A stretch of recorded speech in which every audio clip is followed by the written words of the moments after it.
কালকে যখন চিকেন শর্মা বানাতে গিয়েছিলাম তারপর দেখি আমার ঘরে মেয়োনিজটাই শেষ হয়ে গেছে। আর আমি বাজারে গিয়েছিলাম যখন, তখন আনতেও ভুলে গেছি। বাজারে গেলে পরে মাথার মধ্যে এত ধরনের চিন্তা ভাবনা আর এত কিছু কিনতে হয় যে ভুলেই যাই যে কখন কি কিনতে হবে।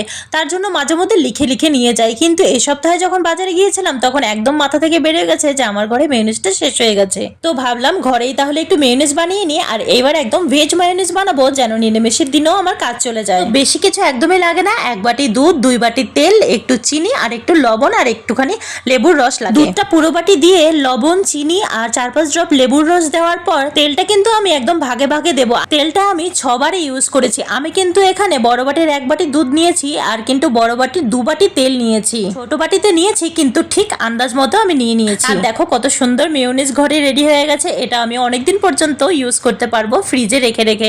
তো চলো আজকে টাটা, ভালো লাগলে সাবস্ক্রাইব করে সাথে থেকো। আবার কালকে দেখা হবে, টাটা।